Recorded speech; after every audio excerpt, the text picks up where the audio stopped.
Good morning. Today is Wednesday, the 14th day of this merry month of May. This is Wake Up with KERA News, and I'm Andrew Garcia.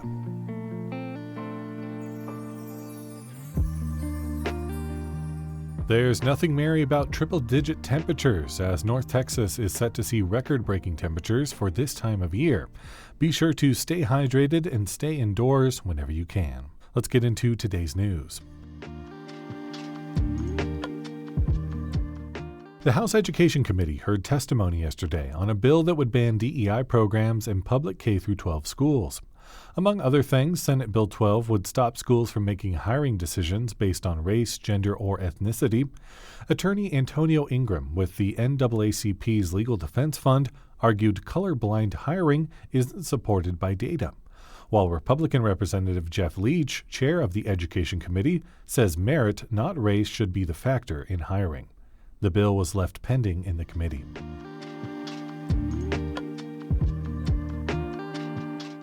Two confirmed measles cases in North Texas have been connected to an outbreak that started in West Texas earlier this year. It's not clear if they're the same cases previously reported by the counties, but there have also been unlinked cases in Tarrant and Denton counties. Since January, there have been more than 700 confirmed cases linked to the West Texas outbreak. The state health department says less than 10 of the confirmed cases are considered, quote, actively infectious.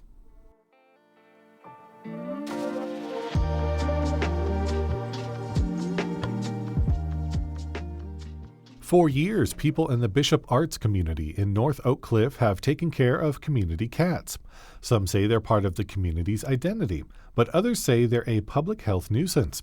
KERA's Priscilla Rice reports on how in recent weeks there's been tension between a local real estate developer and those who advocate for the cats.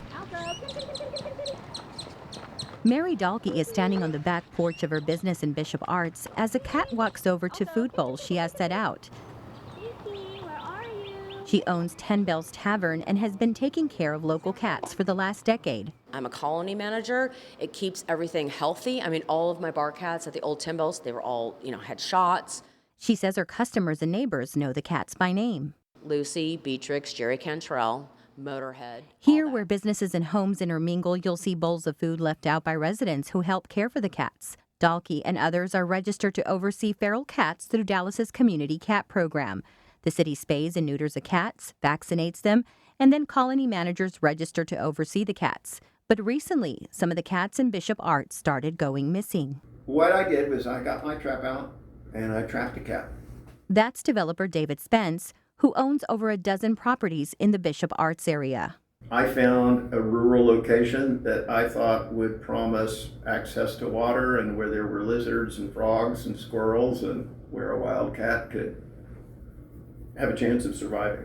Spence says the cats present a health issue. They leave waste around his buildings that can be unpleasant for customers. He says taking the cats to the animal shelter is not an option. Under Dallas City Code, the shelter does not accept, quote, homeless, wild, or untamed cats.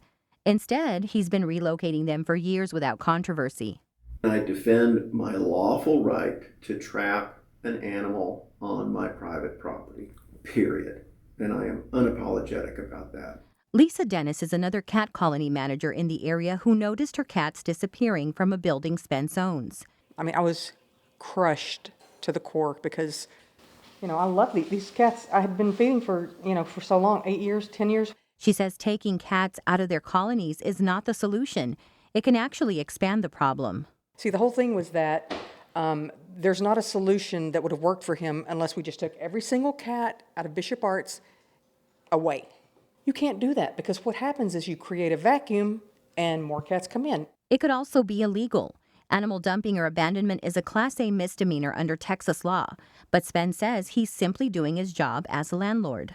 I can show you a copy of both my residential and my commercial lease, and I have a contractual obligation to keep the building clean. There is no limit on the number of cats a colony can have, and some, he says, are too big.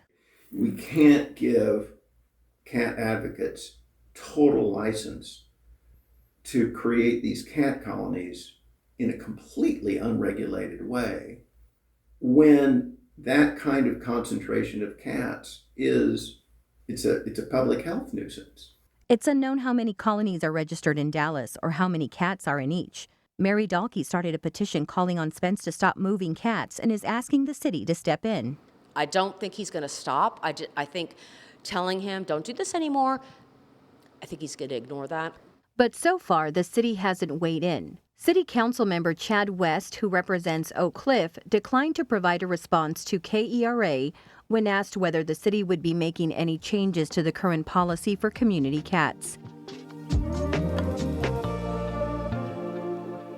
That was KERA's Priscilla Rice reporting.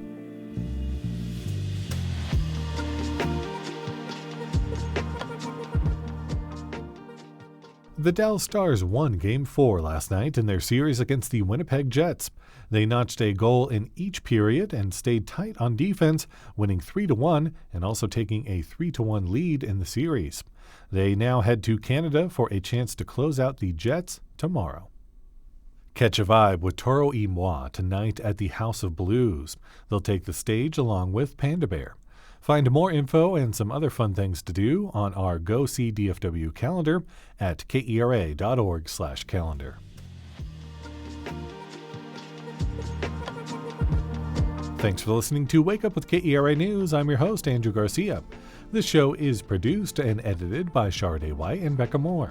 For more news in your inbox, visit kera.org/wakeup. That's where you can subscribe to the Wake Up with KERA News newsletter and get good morning vibes from our colleague Catherine Hobbs.